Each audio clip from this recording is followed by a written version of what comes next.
ಇದು ಒಂದು ಅತ್ಯಂತ ಅಗತ್ಯವಾಗಿ ಆಗಬೇಕಾಗಿದ್ದಂತಹ ಒಂದು ಟ್ರೇಡ್ ಡೀಲ್ ಇದು. ಯಾಕೆ ಅಂತಂದ್ರೆ ಒಂದು ಅಮೆರಿಕದ ಅನಿವಾರ್ಯತೆ ಇತ್ತು, ಅಮೆರಿಕ ಭಾರತದ ಹತ್ರ ಬಂತು. ಒಂದ್ ವೇಳೆ EU-27 ಆಗದೇ ಇದ್ದಿದ್ರೆ ಅಮೆರಿಕ ಇಷ್ಟು ತರಾತುರಿಯಲ್ಲಿ ಇಂಥದೊಂದು ಅಗ್ರಿಮೆಂಟ್ ನಾನು ಸಹಿ ಹಾಕ್ತೀನಿ ಅಂತ. Let me also clarify one thing, ಇದು ಇಂಟರಿಮ್ ಆದಂತಹ ಒಂದು ಫ್ಯಾಕ್ಟ್ ಶೀಟ್ ಆಗ್ಲಿ, ಇನ್ನು ನಾವು ಟ್ರೇಡ್ ಡೀಲ್ಗೆ ಸೈನ್ ಮಾಡಿಲ್ಲ ಅನ್ನೋಂಥದ್ದನ್ನ ನೆನ್ಪಿಟ್ಕೋಬೇಕು. ಆಮೇಲೆ ನೀವು ಇದನ್ನ ಗಮನಿಸಿದ್ರೆ ಇತ್ತೀಚೆಗೆ ಏನು ಬೆಳವಣಿಗೆ ಆಗಿದೆ, ನಮ್ಗೇನು ಸಿಗ್ತಾ ಇದೆ, ನಮ್ಮ ಮಾಧ್ಯಮಗಳೇನು ವರದಿ ಮಾಡ್ತಿದೆ, ಅವರು ಮಾಧ್ಯಮಗಳೇನು ವರದಿ ಮಾಡ್ತಾ ಇದೆ, ಈ ತರ ಇದೆ ಈ ತರ ಇದೆ ಅಂತ, ಅದರಲ್ಲಿ ಇನ್ನೂ ಅನೇಕ ಕ್ಲಾರಿಫಿಕೇಶನ್ಸ್ಗೆ ನೆಗೋಸಿಯೇಷನ್ಸ್ ಆಗ್ತಾ ಇದೆ. ಆ ನೆಗೋಸಿಯೇಷನ್ಸ್ ಆಗ್ತಾ ಇದೆ ಅನ್ನೋದಕ್ಕೆ ಮತ್ತೆ ಭಾರತಕ್ಕೆ ಪೂರ್ಣವಾಗಿ ಅಮೆರಿಕ ಮಣಿತಾ ಇದೆ ಅನ್ನೋದಕ್ಕೆ ನಾನು ಕೆಲವು ಉದಾಹರಣೆಗಳನ್ನ ಫಸ್ಟ್ ಕೊಟ್ಟು ಅನಂತರ ಯಾಕೆ ಭಾರತ ಮತ್ತೆ ಯುಎಸ್ಗೆ ಇದು ಅಡ್ವಾಂಟೇಜ್ ಅಂತ ಹೇಳ್ತೀನಿ. ಅಂದ್ರೆ ಅಮೆರಿಕ ಮಣಿತಾ ಇದೆ ಅಂತ ಅಡ್ವಾಂಟೇಜ್ ಇದ್ರೆ ಆಗುತ್ತೆ. ಆದ್ರೆ ಅಮೆರಿಕ ಏನ್ ಮಾಡ್ತಾ ಇತ್ತು, ಅಮೆರಿಕ ಒಂದು ಕ್ಷಣದ ಯಾಕೆ ಅದನ್ನ ಹೇಳ್ತೀನಿ ಅಂತ ಫಸ್ಟ್ ಹೇಳ್ಬಿಡ್ತೀನಿ. ಈಗ ನೋಡಿ, ಮೊದಲು ಹೇಳುವಾಗ ಅವರು 3 ವಿಚಾರಗಳನ್ನ ಸ್ಪಷ್ಟವಾಗಿ ಹೇಳಿದ್ರು. ಏನಂತ ಅಂದ್ರೆ, ಮೊದಲನೇ ರೆಫರೆನ್ಸ್ ಏನು ಅಂತಂದ್ರೆ, ನಾವು ಸೆಲೆಕ್ಟೆಡ್ ಪಲ್ಸಸ್ ದ್ವಿದಳ ಧಾನ್ಯಗಳ ಮೇಲೆ ನಾವು ಭಾರತದ ಮಾರುಕಟ್ಟೆನ ಪ್ರವೇಶಿಸ್ತೀವಿ ಅಂತ ಹೇಳಿತ್ತು.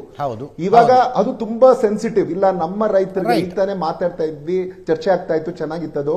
ಯಾಕೆಂದ್ರೆ ಅವ್ರೇನ್ ಮಾಡ್ತಾರೆ, ಬ್ಲೂ ಬಾಕ್ಸ್, ಗ್ರೀನ್ ಬಾಕ್ಸ್ ಅಂತ, ಅಂಬರ್ ಬಾಕ್ಸ್ ಅಂತ ಮಾಡ್ಕೊಂಡು ಎಲ್ಲವೂ ಟ್ರೇಡ್ ಡಿಸ್ಟಾರ್ಟಿಂಗ್, ನಾನ್ ಟ್ರೇಡ್ ಡಿಸ್ಟಾರ್ಟಿಂಗ್ ಅಂತ ಸುಳ್ಳು ಹೇಳ್ಕೊಂಡೇನೆ ಎಲ್ಲ ಟ್ರೇಡ್ ಡಿಸ್ಟಾರ್ಟಿಂಗ್ ಮಾಡ್ತಾರೆ, ಸಬ್ಸಿಡೀಸ್ ಹೆಚ್ಚಿಗೆ ಕೊಡ್ತಿರ್ತಾರೆ.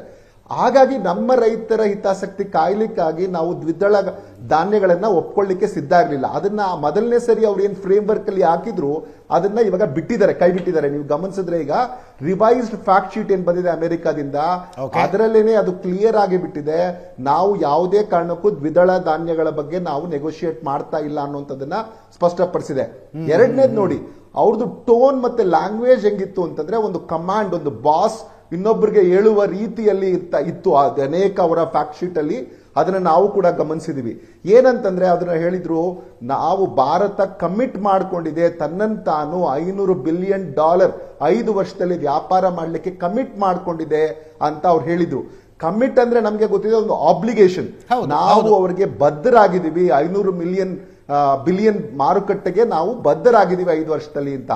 ಈಗ ಆ ಟೋನ್ ಚೇಂಜ್ ಮಾಡಿದ್ದಾರೆ ನೋಡಿ, ಟೋನ್ ಚೇಂಜ್ ಮಾಡಿ ಭಾರತ ಇಂಟೆಂಟ್ಸ್, ಆಶಿಸುತ್ತಿದೆ, ಬಯಸುತ್ತಿದೆ ಅಂತ ಪದ ಬಳಸಿದ್ದಾರೆ. ಆಶಿಸುತ್ತಿದೆ, ಬಯಸುತ್ತಿದೆ ಅನ್ನೋದಕ್ಕೂ ಬದ್ಧತೆಗೂ ವ್ಯತ್ಯಾಸ ಇದೆ. ಸೊ ಅಂದ್ರೆ ಅವರು ನಮ್ಮನ್ನ ಇನ್ನೂ ಒಂದು ಹೇಳ್ಬಿಟ್ಟು ಆಮೇಲೆ ಹೇಳ್ತೀನಿ ಇದನ್ನ. ಆಮೇಲೆ 3ನೇ ವಿಚಾರ ಏನು ಅಂತಂದ್ರೆ, ಆ ಮೊದಲನೇ ಸರಿ ಅವ್ರು ಹೇಳಿದ್ರು ಭಾರತ ಪೂರ್ತಿ ಡಿಜಿಟಲ್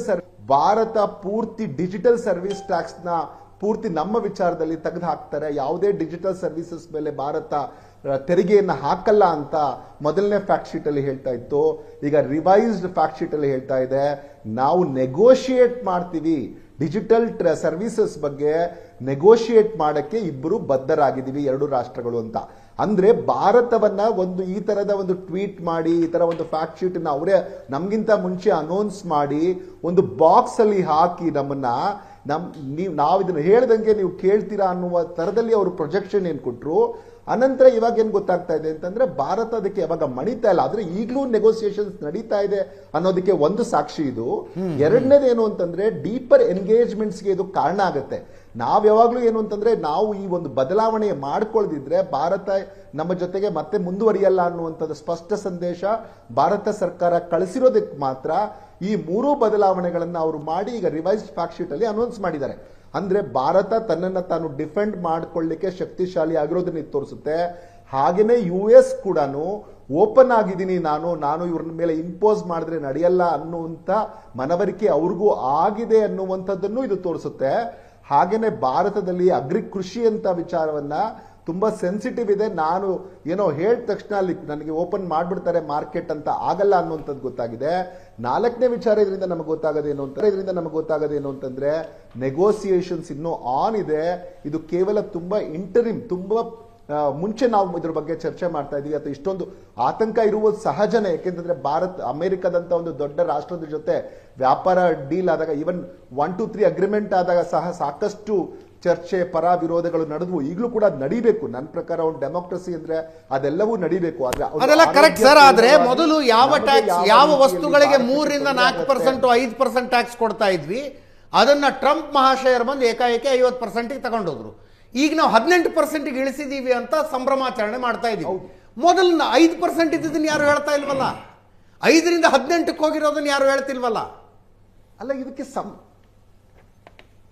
ಅಲ್ಲ ನಾನು ಹೇಳ್ತಿದ್ದೀನಲ್ವಾ, ಇದು ಸಂಭ್ರಮಾಚರಣೆ ಅಲ್ಲ. ಇದು ಏನು ಅಂದ್ರೆ ಭಾರತದ ದೃಢ ನಿಲುವಿನ ಗೆಲುವು ಅಂತ ನಾನು ಹೇಳ್ತಿರೋದು.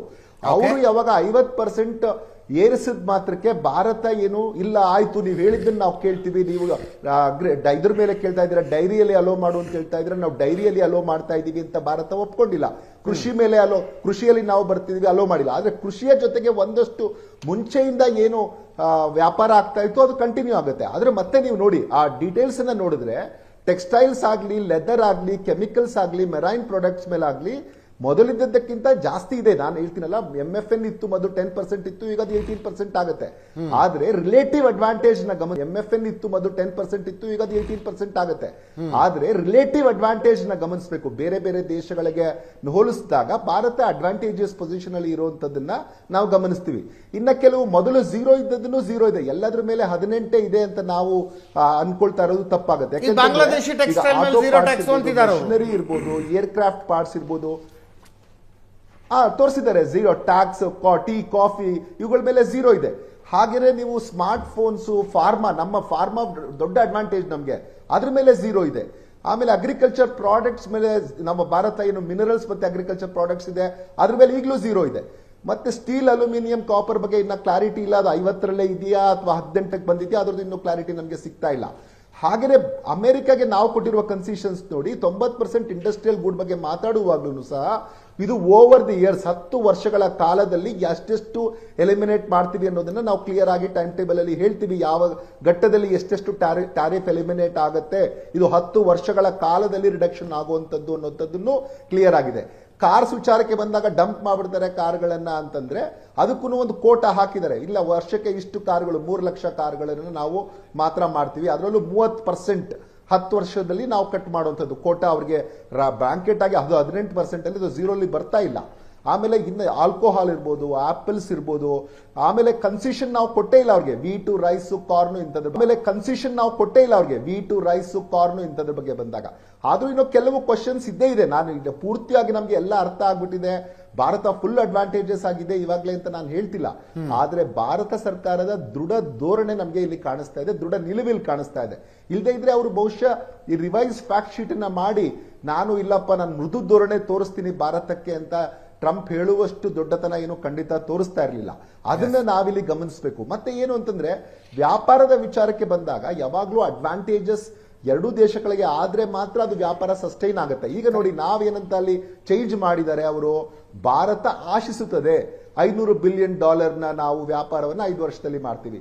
ಆಶಿಸ್ತೀವಿ ಅಂದ್ರೆ ನಾವು ಮಾರುಕಟ್ಟೆ ಕೊಡ್ತೀವಿ, ಗ್ರಾಹಕರಲ್ಲಿ ತಗೋಬೇಕಾದದ್ದು, ಗ್ರಾಹಕರನ್ನ ಓಲೈಸಬೇಕಾದದ್ದು ಆ ಕಾಂಪಿಟೇಟಿವ್ ರೇಟ್ ಅಲ್ಲಿ ಕೊಟ್ಟು ಕ್ವಾಲಿಟಿಯನ್ನ ಕೊಟ್ರೆ ಮಾತ್ರ ಭಾರತದ ಗ್ರಾಹಕರು ಕೊಂಡ್ಕೊಳ್ತಾರೆ. ಅಮೆರಿಕಾದ ಅನ್ನುವ ಒಂದೇ ಕಾರಣಕ್ಕೆ ಎಲ್ಲ ವಸ್ತುಗಳನ್ನು ನಾವು ಅಮೆರಿಕಾದ ಕೊಂಡ್ಕೊಳ್ತೀವಿ ಅಂತ ಭಾರತದ ಗ್ರಾಹಕರು ಏನು ಕಾಯ್ಕೊಂಡು ಕೂತಿಲ್ಲ. ಮಾರುಕಟ್ಟೆ ಇದೆ, ಆದ್ರೆ ಕಾಂಪಿಟೇಷನ್ ಇರುತ್ತೆ. ಯುರೋಪ್ ಜೊತೆಗೂ ನಮ್ದು ಅಗ್ರಿಮೆಂಟ್ ಆಗಿದೆ, ಅಲ್ಲಿಂದನೂ ವಸ್ತುಗಳು ಬರುತ್ತೆ, ಅಲ್ಲಿಂದನೂ ಸರಕು ಬರುತ್ತೆ, ಇವ್ರದ್ದು ಬರುತ್ತೆ. ಮಾರ್ಕೆಟ್ ಅಲ್ಲಿ ಅವೈಲೇಬಲ್ ಇದೆ.